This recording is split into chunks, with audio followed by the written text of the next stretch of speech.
I eat that I get. I get that I wear. My greatest pride is to see my ewes graze my lamb's suck. That is not a simple sin in you.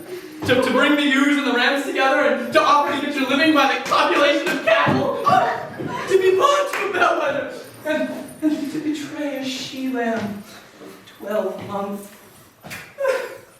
To crooked-pated, old, horny, cuddly ram. Out of all reasonable match. If thou beest not damned for this, the devil himself will have no shepherds. I cannot see how else thou should escape. Oh. Yeah, yon comes my young master again. From the east to western Indy, no jewel is like Rosalind. Rosalindy. Her worth being mounted on the wind through all the world bears Rosalind. All pictures fairest lined are but black to Rosalind. Let no face be kept in mind but the fair of Rosalind. Who wrote those? I mind you so, 8 years together, bitter, sleeping out, accepted. Right, Buckerman's right, the market. For a taste. If a heart do lack a hind, let him seek out Rosalind. If the cat will after kind, so be sure will Rosalind. Winter garments must be lined, so must slender Rosalind. They that reap must sheath and bind, and to cart with Rosalind. Sweetest nut hath sourest rind, such a nut is Rosalind. Peaceful and put them on a tree. Truly, the tree yields bad fruit. Then I'll graft it with you, and then I'll graft it with the medlar. Then it shall be the earliest fruit in the country, for you'll be rotten ere you be half ripe, and that is the right virtue of the medlar. Well, you have said so, but the wise do not. Forest aside. Comes my sister reading.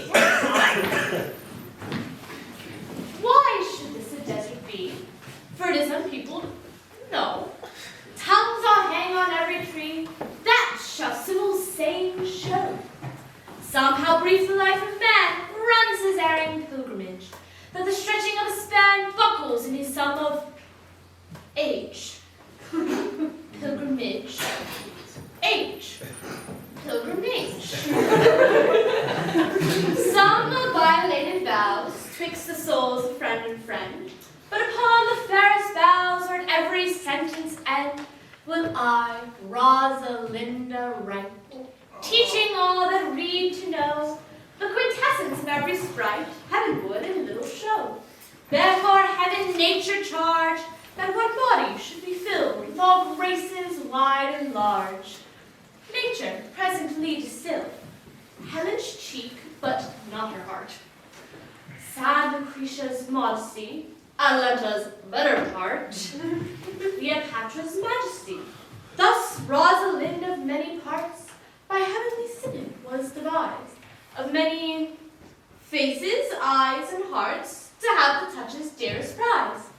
Heaven would that she these gifts should have, and I to live and die her slave. Oh, most gentle Jupiter! What tedious sermon of love have you wearied your parishioners withal, and never cried, have patience, good people. How now, back friend, shepherd, go off a little. Go with him, sir. Come, shepherd, let us make an honorable retreat. And not with bag and baggage, though with scrip and scribbage. Didst thou hear these verses? Aye, and more, for some of them had in them more feet than that the verses could bear. That's no matter. The feet might bear the verses. Aye, but the feet were lame, and could not bear themselves without the verse, and therefore stood lamely in the verse. But didst thou hear, without wondering, how thy name should be hanged in guard upon these trees? I was 7 of the 9 days out of the wonder before you came, for look here what I found on a palm tree. I was never so berhymed since Pythagoras' time that I was an Irish rat, which I can hardly remember. Trow you who hath done this? Is it a man? And Change you color. Prithee who? Oh, Lord, Lord, it is a hard matter for friends to meet. But mountains may be removed with earthquakes, and so encountered. Nay, but who is it? Is it possible? May I prithee thee with most petitionary vehemence tell me who it is? Oh, wonderful, wonderful. I was more wonderful, wonderful. And out of all For something though I am comparison like a man, I have a doubtless pose in my disposition. I prithee tell me who it is quickly and speak apace. 1 inch of delay more, self-seeing discovery. I would thou couldst stammer that thou mightst pour this concealed man out of thy mouth as wine is poured out of a new, narrow mouth bottle, either too much at once or not at all. I prithee thee take the cork out of thy mouth that I may drink like tidings. so may you put a man in your belly. Is he God's making? What manner of man? Is his head worth a hat or his chin worth beard? Nay, he hath but a little beard. Oh. Well, God will send more if the man be thankful. But stay me the knowledge of his beard, and now delay me not the knowledge of his chin. It is young Orlando that tripped up the wrestler's heels and your heart, both in an instant. Nay, but the devil take mocking. Speak, sad brow and true maid. In faith, cuz 'tis he, Orlando? Orlando. Alas the day, what shall I do with my doublet and hose? What did he that thou asked him? What said he? How looked he? Wherein went he? What remains he here? What makes he here? How parted he with thee? What did he say? Answer me in one word. You must borrow me Gargantua's mouth first. 'Tis a word too great for any mouth of this age's size. You can enter I and no to these promises. It's more than to enter the catechism. But doth he know that I am in the forest? And in man's apparel? Looks he as freshly as he did the day he wrestled. It is as easy to count atomies as resolve propositions of love. But take a taste of my finding him and relish it with good observance. I found him under a tree, like a dropped acorn. Well might it be called Jove's tree when it drops forth such fruit. Give me up. Proceed. There he lay, stretched along like a wounded knight. It would be a pity to see such a sight. It well becomes the ground. Cried how long to thy tongue, it curvets unceasingly. He was furnished like a hunter. Oh, ominous. He comes to kill my heart. I will sing my song without a burden. Thou bringst me out of tune. Do you not know that I am a woman? And I think I must speak. Sweet, say on. He'll bring me out. So, comes he not here? Is he sleep on I thank you for your company, but in truth, I'd as lief have been myself alone. And so had I, but yet for fashion's sake, I thank you too for your society. God allow you, let's meet as little as we can. I do desire we may be better strangers. I pray you, mar no more trees with writing love songs in their barks. I pray you mar no more of my verses with reading them ill-favoredly. Rosalind is your love's name? Yes, just. I do not like her name. There was no one easy when she was christened. What stature is she of? Just as high as my heart. You are full of pretty answers. Have you not been acquainted with goldsmiths' wives and conned them out of rings? Not so, but I answer you red painted cloth, from whence you have studied your questions. You have a nimble wit. I think 'twas made of Atalanta's heels. Will you sit down with me? We two will rail against our mistress, the world, and all our misery. I will chide no brother in the world but myself, against whom I know boast false. The worst fault you have is to be in love. 'Tis a fault that I would not change for your best virtue. I weary of you. By my troth, I was looking for a fool when I found you. He is drowned in the brook. Look you but in, and you shall see him. There I shall see my own figure. Which I take either to be a fool or a cipher. I'll tarry no longer. Farewell, good Signor Love. I am glad of your departure. Adieu, my good Monsieur Menegodi. I shall speak to her like a saucy lackey, and that habit flay the knave with it.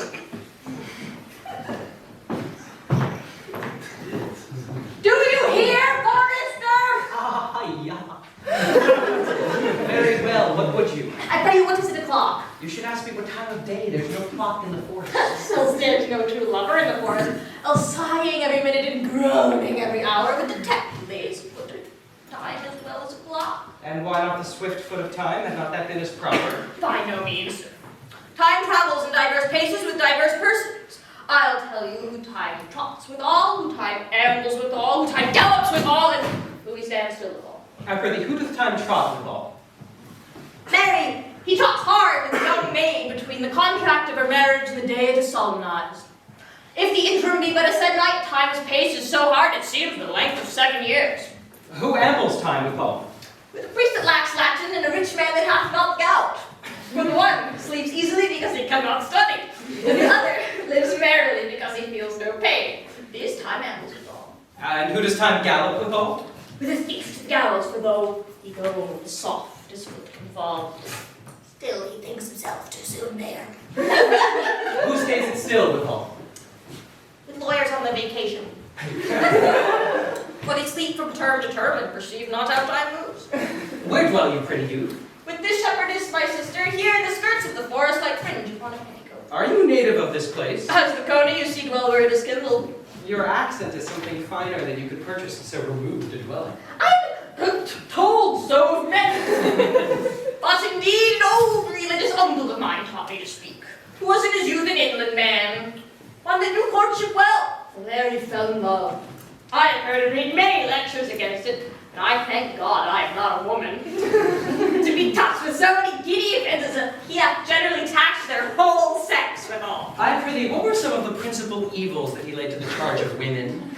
There were none principal. They were all like one another as halfpence are, each one fault seeming monstrous until his fellow fault came to catch it. I prithee, recount some of them. No, I will not waste my physic, but on those that are sick. There's a young man haunts this forest and abuses our young plants by carving Rosalind on their bark. Hangs oaths upon hawthorns and elegies upon brambles, all forsooth deifying the name of Rosalind. If I could meet this fancy monger, I should give him some good counsel, for he seems to have a quotidian of love upon him. I am he that is so love-shaped. I pray you tell me your remedy.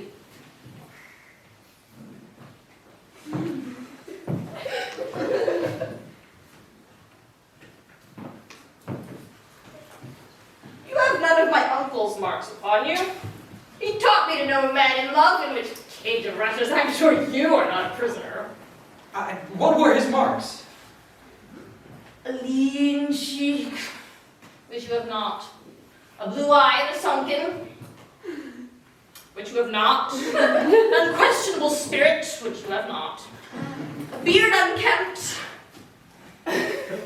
which you have not. But I pardon you for that, for you're simply being in-beard as a younger brother's revenue. Then, your hose should be ungartered, your button unbanded, your sleeve unbuttoned, your shoe untied, and everything about you demonstrating a careless desolation. But you are not such bad. You are rather point device in your accoutrements, as loving yourself more than perceiving the lover of any other. Verily, if I would, I could make you believe I love. You may as soon make her that you love believe, which I confess she is apter to do than to confess she does. That is one of the points in the which women still give the lie to their consciences. But, in good sooth, are you he that hangs the verses upon the trees wherein Rosalind is so admired? I swear to you by the white hand of Rosalind that I am that he, that unfortunate he.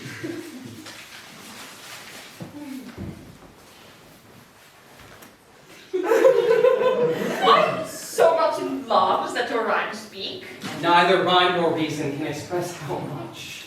Love is merely a madness, and deserves as well a dark house and a whip as madmen do. And the reason they're not so punished and cured is that the lunacy is so ordinary, the whippers are in love too. I profess curing it by counsel. Did you ever cure any so? Yes, one.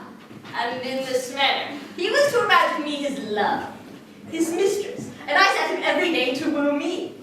At which time I, being but a moonish youth, would grieve, be effeminate, changeable, longing and liking, proud, fantastical, apish, shallow, inconstant, full of tears, full of smiles, for every passion something, and for no passion truly anything, as boys and women are for the most part cattle of this color. Would now like him, now loathe him, then entertain him, then forswear him, then weep for him, then spit at him. Then I drain my suitor from his mad humor of love into a living humor of madness, which was to forswear the full stream of the world and live in a nook, merely monastic. And thus I cured him, and thus I undertake to walk your liver as clean as a sound sheep's heart, that thou mightst have not one thought of love in it. I would not be cured, youth. I would, if you would but call me Rosalind, and come every day to my coach and woo me. Now, by the faith of my love, I will. Tell me where it is. Go with me to it. And, by the way, you shall tell me where in the forest you live. Will you go, sister? With all my heart, good youth. Nay, you must tell me Rosalind.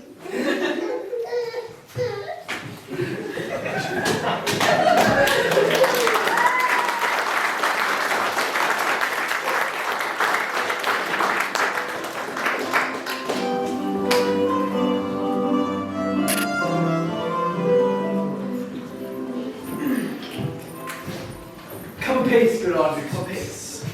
And how, Audrey, doth my simple features content you yet? Your features? Lord Warrant us. What features? I am here with thee and thy goats, as the most capricious poet, honest Ovid, was amongst the gods. Oh, knowledge ill inhabited, worse than Job in a thatched house. When a man's good verses cannot be understood, nor his good wit seconded with forward child understanding, it strikes a man more dead than a great reckoning in a little room. Truly I would the gods had made thee poetical. I do not know what poetical is. Is it honest in deed and word? Is it a true thing? No, truly. For the truest poetry is the most feigning. And lovers are given to poetry, that what they swear in poetry, they may be said as lovers, they do feign. Do you wish then that the gods had made me poetical? I do, truly, for now thou swearest to me thou art honest. Now if thou wert poetical, I might have some hope that thou didst feign. Would you not have me honest? No. Unless thou wert ugly. For to have honesty coupled to beauty, or to have honey as sauce to sugar. Fool. Well, I am not fair, and therefore I pray the gods make me honest. Well, praised be the gods for thy honesty, and be it as it may, I will marry thee. And to that extent, I have been with Sir Oliver Martext, the vicar of the next village, who hath promised to meet me here and couple us in this wood. I would fain see this. Well, the gods give us joy. Amen. A man may, if he were of fearful heart, stagger in this attempt. For here we have no temple but the wood, no assembly but horned beasts. Is the single man therefore blessed? Nay, the walled village is more worthier than a little village, a little town. The forehead of a married man is more honorable, more worthy than the bare brow of a bachelor. Here comes Sir Oliver Martex. Sir Oliver! You are well met. Will you dispatch us here under this tree, or shall we go with you to your chapel? Stand on here to give the woman. I will not take her on gift of any man, sir. Truly she must be given, or the marriage is not lawful. Proceed, I'll give her. How do you do, sir? Good to see you, Master, what you call it. I'm very glad to see you. God help you for your last company. You were very well met. Pray, be covered. Will you be married, Motley? Sir, as the ox hath his bow, the horse his curb, the falcon rebels, so hath man his desires, and as pigeons bill, wedlock would be nibbling. And will you, being a man of your breed, be married under a bush like a beggar? Get you to a church and find you a good priest who can tell you what marriage is. This fellow will but join you together as they join wainscot. Then one of you will prove a shrunk panel, like green timber, or I'm not of the mind, but I were better to be married of him than of another, for he is not like to marry me well, and not being well married, may leave me excuse hereafter to leave my wife. go now with me and let me counsel you. Come, sweet Audrey, we must be married, or we must live in bawdry. Farewell, good Master Oliver, not, O grave Oliver, O sweet Oliver. Leave me not behind thee, but wind away, be gone, I say. I'll not be wed by thee.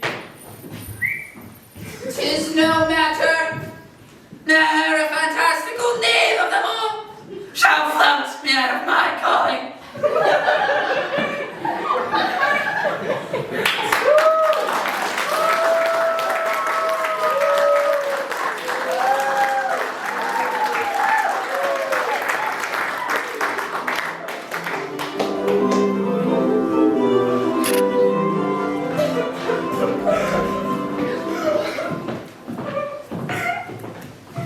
Never talk to me, I will weep.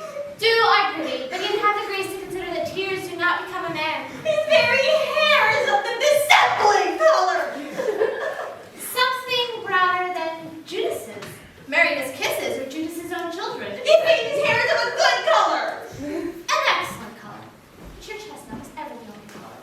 And his kissing is as full of sanctity as the touch of holy bread.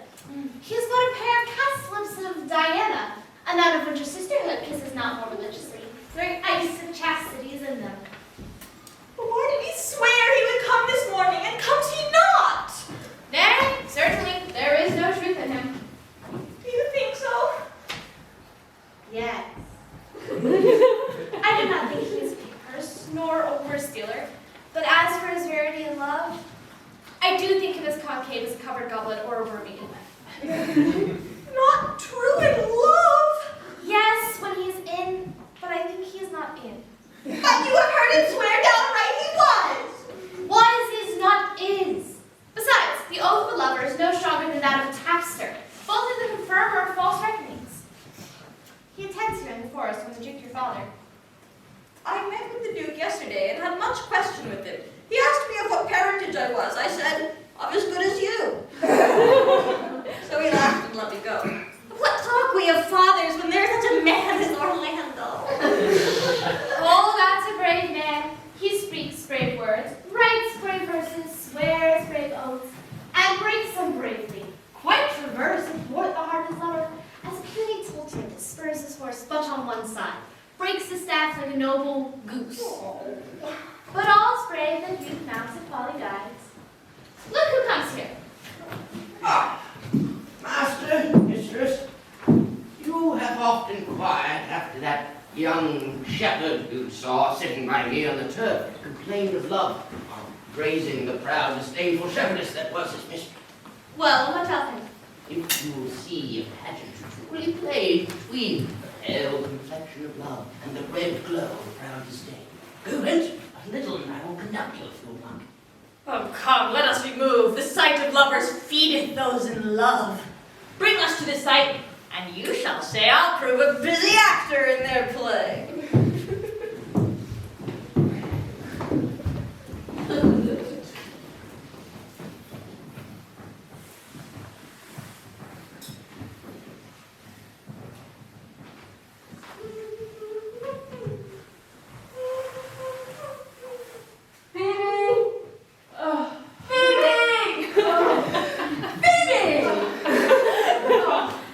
Do not scorn me, Phoebe. Do not. Say you love me not, but say not so in bitterness. Ah, the common executioner, whose heart the accustomed sight of death does harden, folds not the axe upon the humble neck, but first begs pardon. Would you sterner be than he that dies and lives by bloody draught?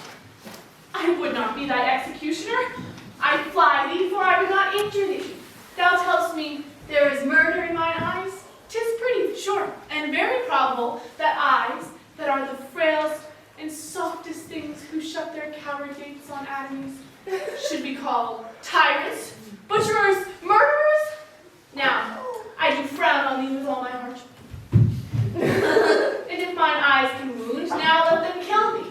Now, counterfeit to swoon, why now fall down? Or, if thou canst not, oh, for shame, why not to say mine eyes are murderers? Now, show me the wound mine eye hath made in thee. Raise. Scratch thee but with a pin in thy face and scarlet. Lean upon a rush, the cicatrice incapable of pressure thy palm so moment keeps. But now, mine eyes, which have darted at thee, Hurt thee not, nor I'm sure there's not such force in eyes that can do thee hurt. Oh, dear Phoebe, if ever, as that ever may be near, you meet with some fresh cheek, the power of fancy, oh, then will you know the wounds invisible that love's keen arrows strike. But till that time, come not thou near me, and when that time comes, afflict me with thy kiss. Pity me not, as till that time I shall not pity thee. And why not? Who might be your mother that you insult, exalt, and all at once over the wretched? What though you have no beauty? As, by my faith, I see no more in you than without candle may go dark to bed. Must you therefore be proud and pitiless? What means this? Why do you look upon me? I see no more in you than in the ordinary of nature's sail work. What's my little life? I think she means to tangle my eyes too. No, faith, proud mistress, 'tis not thy silken hair, your bugle eyeballs, your cheek of cream that can attain my spirits to your worship. Good shepherd, wherefore do you follow her? You are 1,000 times a properer man than she a woman. Such fools as you that makes the world full of ill-favored children. 'Tis not her glance, but you that flatters her, and out of you she sees herself more proper than any of her lineaments could show. Oh. But mistress, know thyself, down on your knees and thank heaven fasting for a good man's love. For I must tell you plainly in your ear, sell when you can. Are not for all markets. Therefore, cry the man mercy, love him, take his offer. Foul is most foul, being foul to be a scoffer. So take her to thee, shepherd, fare you well. Sweet youth, I pray you, chide here together. I'd rather hear you chide than this man woo. He's fallen in love with your foulness, and she'll fall in love with my anger. Therefore, as fast as she answers thee with frowning looks, I'll sauce her with bitter words. Why look you so upon me? For no ill will I bear you. I pray you do not fall in love with me, for I am falser than vows made in wine. Besides, I like you not. If you will know my house, 'tis at the tuft of olives here hard by. Will you go, sister? Shepherd, ply her hard. Come, sister! Look upon him better. And be not proud, for all the world could see none could be so abused in sight as he. Come to our flock!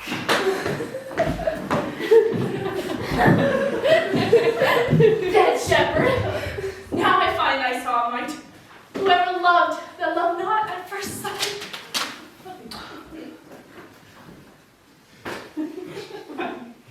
Sweet Phoebe, sweet Phoebe, pity me.